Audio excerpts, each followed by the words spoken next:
বিকেলের নাস্তায় চা বসিয়ে দিয়ে খুব অল্প সময়ে তার পাশাপাশি আপনি এই নাস্তাটি তৈরি করে নিতে পারবেন খুব সহজেই। সবাইকে আসসালামু আলাইকুম, কেমন আছেন সবাই? আশা করছি যে যেখান থেকে বসে আজকের ভিডিওটি দেখছেন সবাই অনেক ভালো আছেন। আলহামদুলিল্লাহ, আমরাও অনেক ভালো আছি। তাহলে চলুন কথা না বাড়িয়ে ভিডিওর মূল পর্বে ফিরে যাই। নাস্তাটি তৈরি করার জন্য আমি প্রথমেই একটা বল নিয়ে নিয়েছি, আর এতে আমি নর্মাল টেম্পারেচারে থাকা 2টা ডিম দিয়ে দিচ্ছি। যদি ডিম ফ্রিজে থাকে তাহলে নাস্তা তৈরি করার 1 ঘন্টা আগেই বের করে রাখবেন। এখন আমি অ্যাড করে দিচ্ছি স্বাদ মতো লবণ এবং হাফ কাপ পরিমাণ চিনি, 1 চামচ পরিমাণ কালো জিরা।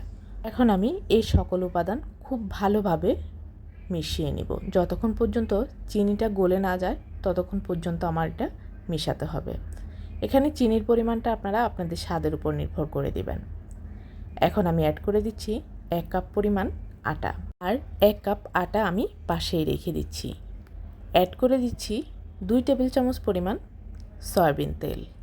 এখন আমি সকল উপাদান একসাথে খুব ভালোভাবে মিশিয়ে একটা ডো তৈরি করে নেব। আজকের এই নাস্তাটি তৈরি করে আপনারা চাইলে খুব সহজেই বক্স ভর্তি করে 1 মাসের জন্য সংরক্ষণ করে রেখে দিতে পারেন। যাদের বাসায় ছোট বাচ্চা রয়েছে তাদের জন্য খুব সুবিধা হবে। এখন আমি পাশে থাকা আটাটাকে আবারও দিয়ে ভালোভাবে ডোটা তৈরি করে নিব। এখানে আমার সম্পূর্ণ 2 কাপ আটা লেগেছে। এখন আমি এই ডোটাকে 2 ভাগে ভাগ করে রুটির মতো করে বেলে নিব। একটু ভারী করে বেলে নিব, তাতে করে আমার পিঠার শেপ দিতে সুবিধা হবে। তো ভিউয়ার্স, আজকের এই রেসিপিটি যদি আপনাদের ভালো লাগে তাহলে যারা ফেসবুক পেজ থেকে দেখছেন প্লিজ আমার পেজটিতে লাইক ও ফলো দিয়ে কমেন্টস করে জানিয়ে দেবেন কেমন হয়েছে। আর যারা ইউটিউব চ্যানেল থেকে দেখছেন প্লিজ আমার চ্যানেলটি সাবস্ক্রাইব করে পাশে থাকা বেল আইকনটি ক্লিক করে রাখবেন এমন আরও সহজ সহজ রেসিপি পাওয়ার জন্য। এখন আমি একটা গ্লাসের সাহায্যে এটাকে শেপ দিয়ে নিচ্ছি। আপনারা চাইলে যে কোনো ধরনের শেপে পিঠাগুলো কেটে নিতে পারেন। আমার সম্পূর্ণ পিঠাগুলো কাটা হয়ে গেছে। এখন আমি চুলায় একটা প্যান বসিয়ে দিয়ে চুলার জাল লো মিডিয়াম হিটে রেখে আমি নাস্তাগুলোকে ভেজে নিব।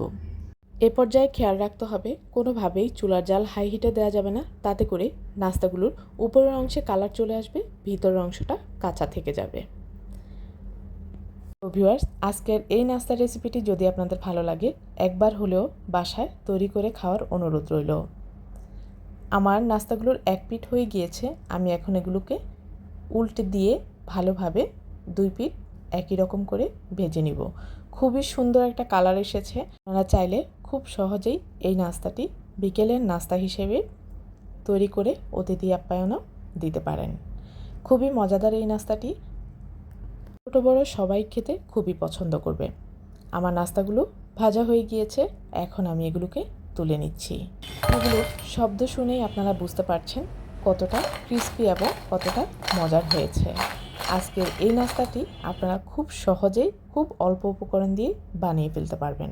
সো ভিউয়ার্স, আজকের এই রেসিপিটি যদি আপনাদের ভালো লাগে তাহলে শেয়ার করে রাখতে পারেন আপনার পার্সোনাল প্রোফাইলে। আজ এই পর্যন্তই। সবাই ভালো থাকবেন, সুস্থ থাকবেন। ফিরে আসবেন নতুন কোনো সহজ রেসিপি নিয়ে।